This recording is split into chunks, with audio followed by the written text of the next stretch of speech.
ये व्हाट्सएप पे मैंने स्टेटस लगाया था, नरेशन सॉल्व करनी थी और बहुत नहीं, मतलब सभी बच्चों ने गलत आंसर करा। इसी को डिस्कस कर रहा हूँ मैं आपके साथ। He said isn't she lovely. इसको डिस्कस करने से पहले एक दो वाक्य और करते हैं, फिर इस पे आएंगे। मतलब यही सेंटेंस ऐसे होता, ही सेड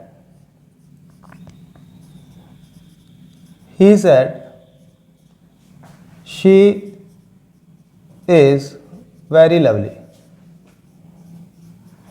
अब हमें इसको सॉल्व करना है। तो ये असर्टिव सेंटेंस है हमारा, इसमें कोई इंटरोगेटिव सेंटेंस तो है नहीं। ऊपर वाला हमें इंटरोगेटिव लग रहा है, इसलिए बच्चों ने गलत कर दिया, और हालांकि इंटरोगेटिव वो भी नहीं है। आते हैं उसी पर भी। अब इसको अगर हम सॉल्व करेंगे तो सेड का सेड ही रखेंगे, क्योंकि सेड एक मोनो ट्रांजिटिव वर्ब है, उसको एक ही ऑब्जेक्ट चाहिए।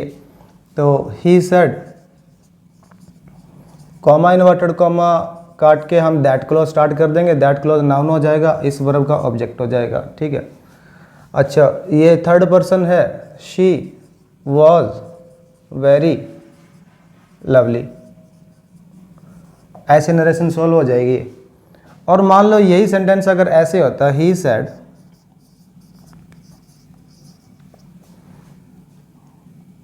टू मी, उसने मेरे को बात बोली या पूछी, इज शी नॉट लवली, क्या वो लड़की खूबसूरत नहीं है?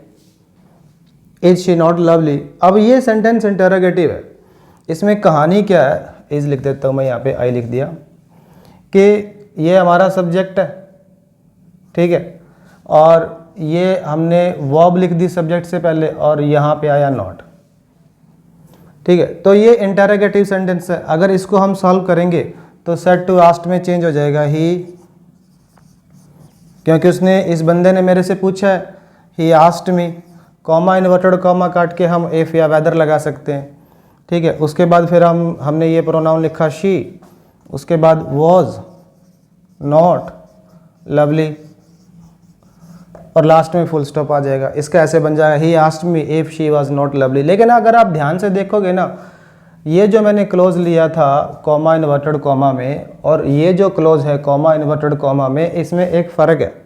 इसमें क्या फ़र्क है कि इसमें पहले मैंने वर्ब लिखा, उसके बाद मैंने सब्जेक्ट लिखा, इसमें देख रहे हो आप, और नॉट उसके बाद आया सब्जेक्ट के बाद। लेकिन इसके अंदर वर्ब और नॉट पहले ही आ गया सब्जेक्ट से। ये हमारा सब्जेक्ट है।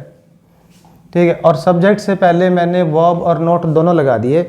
ये भी एक तरीका होता है, ये एक तरीका होता है सेंटेंस को एम्फेटिक बनाने का। एम्फेटिक मतलब किसी बात को हम थोड़ा सा एम्फेटिक तरीके से बोलते हैं, जोर दे के बोलते हैं, और ये इसमें क्वेश्चन नहीं होता। एक्चुअली बहुत बार हम इस तरीके से बोलते हैं, एक्चुअली हम पूछ नहीं रहे होते हैं, हम बोल रहे होते हैं कि यार ये चीज़ है, और उस बात को हम जोर दे के बोल रहे थे, एम्फेसिस डाल के बोल रहे थे। एम्फेटिक तरीका होता है। जैसे कहते हैं यार क्या ये बंदा अमीर नहीं है, तो इसका मतलब ये थोड़ा है कि मैं पूछ रहा हूँ, इसका मतलब है मैं ये कह रहा हूँ कि यार ये बंदा तो बहुत अमीर है।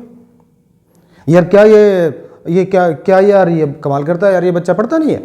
इसका मतलब पता है क्या, इसका मतलब ये है कि यार ये बच्चा पढ़ता है। और स्पीकर जो है वो लिसनर से पूछ नहीं रहा है, स्पीकर इनफैक्ट लिसनर को बता रहा है और जोर दे के बोल रहा है कि भाई ये बच्चा पढ़ता है। क्या कमाल करते हो, बच्चा पढ़ता नहीं है यार, पढ़ता है। ये बात है। ठीक है, और ये होता कब है, ये एम्फेटिक तरीका तब होता है जब वर्ब के बाद नॉट भी पहले लिख दे और उसके बाद सब्जेक्ट लिखे। अगर वो पहले वर्ब लिख दे फिर सब्जेक्ट लिखे फिर नॉट लिखे, ये नॉर्मल तरीका, ये इंटरोगेटिव सेंटेंस हो सकता है। लेकिन ये सेंटेंस इंटरोगेटिव नहीं है।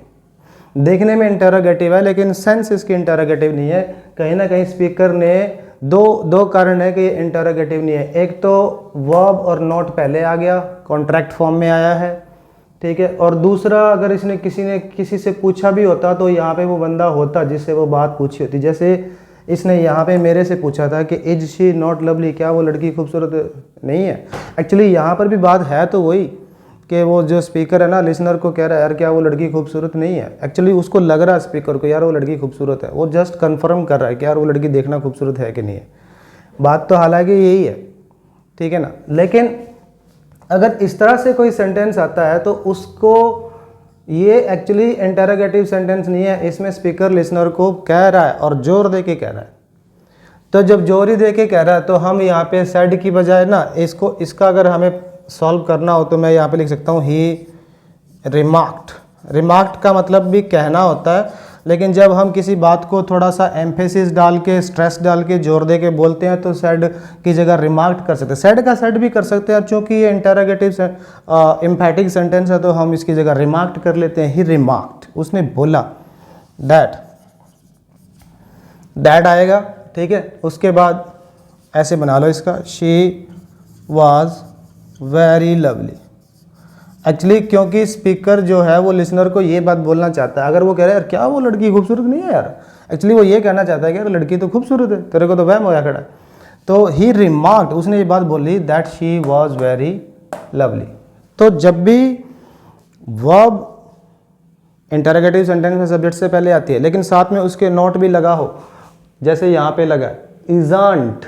इजंट का मतलब है इज नॉट। तो इज और नॉट जब आप सब्जेक्ट से पहले लिख दोगे तो ये सेंटेंस कहीं ना कहीं इंटरोगेटिव नहीं रहता, स्पीकर लिसनर को एक्चुअली बोल रहा होता है कि यार ये काम है और बिल्कुल है, पूछ नहीं रहा होता, ठीक है। और खासकर तब जब इसकी कॉन्ट्रैक्टेड फॉर्म लिख दे, जैसे यहाँ पे लिखा इजंट, इज नॉट को इजंट कर देगा तो बिल्कुल कंफर्म है कि वो पूछ नहीं रहा, एक्चुअली वो बोल रहा है स्पीकर को भाई ये है, बिल्कुल है, ठीक है। तो यही बात यहाँ पे उसने एक्चुअली यही बात बोली है, ये बात थी he said she is very lovely. इस बात का और इस बात का यही मतलब है, शी इज़ वेरी लवली, ठीक है ना। लेकिन यहाँ पे इसने थोड़ा सा इसको एम्फैटिक बनाने के लिए इसने इस तरीके से लिख दिया, और एम्फैटिक बना ही रहा है तो सैड का सैड क्या रखना, फिर उसी जगह रिमार्क कर दिया, फिर मैंने दैट कर दिया और लिख दिया शी वॉज वेरी लवली। इस तरह से ये नरेशन बन जाएगी, ठीक है। तो ये था छोटा सा लेक्चर नरेशन को लेके, और इस तरह के लेक्चर मैं बनाता रहूँगा। जुड़े रहो मेरे साथ। Thank you.